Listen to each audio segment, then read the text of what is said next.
हम बात करेंगे यहाँ पर अपनी अगली राशि यानी कि धनु राशि के बारे में। तो धनु राशि आपके लिए क्या कुछ खास ला रहा है ये जून का महीना? आपको कौन कौन सी सावधानियां रखनी है, कहाँ कहाँ पर आपको बहुत अच्छा फील होने वाला है? तो ध्यान से अपनी राशि जरूर सुनिएगा। तो धनु राशि के लिए ये जून का महीना क्या कुछ ला रहा है मैम? जी, धनु राशि की बात करते हैं। गुरु की राशि है, ये जुपिटर की राशि है। और जुपिटर अतिचारी तो ज़रूर चल रहे हैं, लेकिन ऐसा नहीं है कि डिसीजनों को गलत कर रहे हैं। देखिए, गुरु गुरु है, ज्ञान के देवता हैं वो। मान लीजिए खुद रेस्टलेस भी होते हैं कभी, तब भी वो दूसरों को ज्ञान ही देते हैं, उसको भ्रमित नहीं करते हैं। तो ये ध्यान रखना है। सबसे पहले 2-3 चीज़ों को आपने ध्यान रखना है कि आपको क्या चीज़ें करनी है, क्या नहीं करनी है जून के महीने में। सो सेजिटेरियस वाले, धनु राशि वाले, अगर आपको अपनी डेट ऑफ बर्थ नहीं मालूम है तो आपका जो अक्षर बनता है भ अक्षर, भारत, भ अक्षर, ध धनुष वाला अक्षर, ये अक्षर अगर आपके फ अक्षर भी आपका बनता है तो आपका नाम अगर इन अक्षरों से शुरू हो रहा है तो आप भी सेजिटेरियस यानी धनु राशि वालों हैं। आपके लिए फाइनेंशियल डिसीजन जो है ये आपको बहुत ज़्यादा एक हिम्मत देंगे, आपको डिसीजन लेने में बोल्ड करेंगे आपको, कि ऐसा नहीं है कि अभी तक क्या था, धन था, चीज़ें थी, सोर्सेज थे, लेकिन कहीं ना कहीं एक डर था कि हम ये काम करें या नहीं करें, कहीं धोखा ना हो जाए, कहीं ऐसा ना हो जाए, कहीं ये ना हो जाए। तो ये कहीं वाला जो क्वेश्चन मार्क है ना, ये हटेगा अब।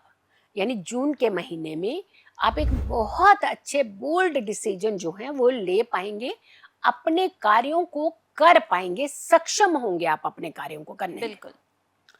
पढ़ाई पर जो फोकस है, कई बार कहते हैं ना कि हमारे नजर हटी और दुर्घटना घट गई। तो जो बच्चे पढ़ाई वाले हैं, हाँ डेफिनेटली जून का महीना घूमने वाला जरूर है, लेकिन जब घूम करके वापस आएंगे तो कितना वर्कलोड आपके ऊपर बढ़ चुका होगा पढ़ाई का। तो हम ये कहेंगे कि ठीक है, आप घूमिए, खूब सारा घूमिए, लेकिन साथ के साथ अगर अपनी पढ़ाई की कुछ बुक्स, एक बुक ही अपने साथ रखी। कहते हैं जब हम किसी होरा के बिल्कुल नजदीक टच में रहते हैं तो वो एनर्जी हमारी ब्रेक नहीं होती है। अब पूरा जून का महीना किताब को हाथ नहीं लगाइएगा, जुलाई का महीने में आपका किताब पकड़ने का मन ही नहीं करेगा फिर। तो यानी हम डिटैच नहीं होना कभी किसी चीज से, किसी भी एनर्जी से। तो कोशिश करिएगा, ज्यादा तो नहीं हम कहेंगे कि घूमे और पढ़ते रहिए, नहीं नहीं, आप नॉलेजेबल बुक्स को ले लीजिए, कोई आपको जो अच्छी बुक्स लगती है उसको पढ़ लीजिए, ताकि आपको एक माइंड के अंदर एक ऐसी हो रहा रहे, एक ऐसी ज्ञान की हो रहा रहे जो कनेक्टेड रहे आपके साथ, ताकि आप आगे आकर के आने वाले टाइम में अपने फोकस को भी बढ़ा पाएं और अपने काम को भी बहुत इजीली कंप्लीट कर पाएं।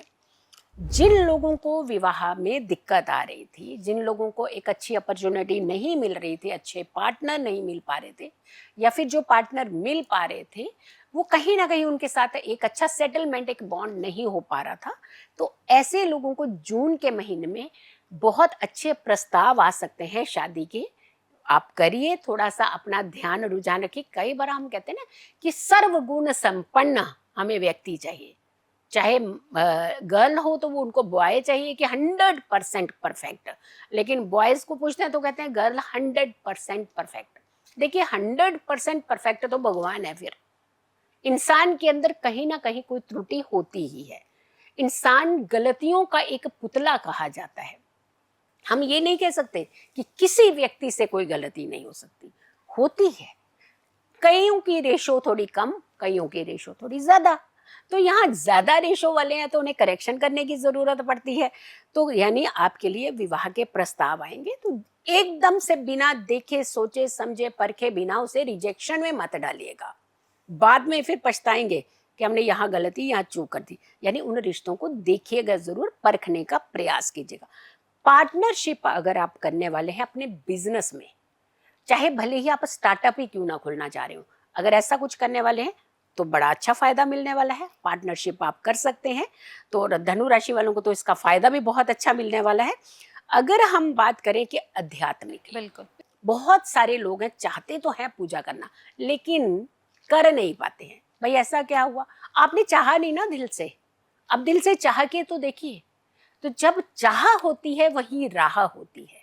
तो आप थोड़ा सा अपना जो रुझान है वो अध्यात्म की तरफ लीजिए, ताकि आप अच्छी एक पॉजिटिव वाइब्रेशंस, पॉजिटिव एनर्जीज जो है वो आपके पास आए और आपको फायदा हो, और आपकी जो चीज़ें डिले हो रही थी वो चीज़ें भी जल्दी होना शुरू हो जाए, क्योंकि पॉजिटिव एनर्जी ही एक ऐसा प्रभाव होता है जिससे हमारी सारी ब्लॉकेज जो है वो खुल जाती है।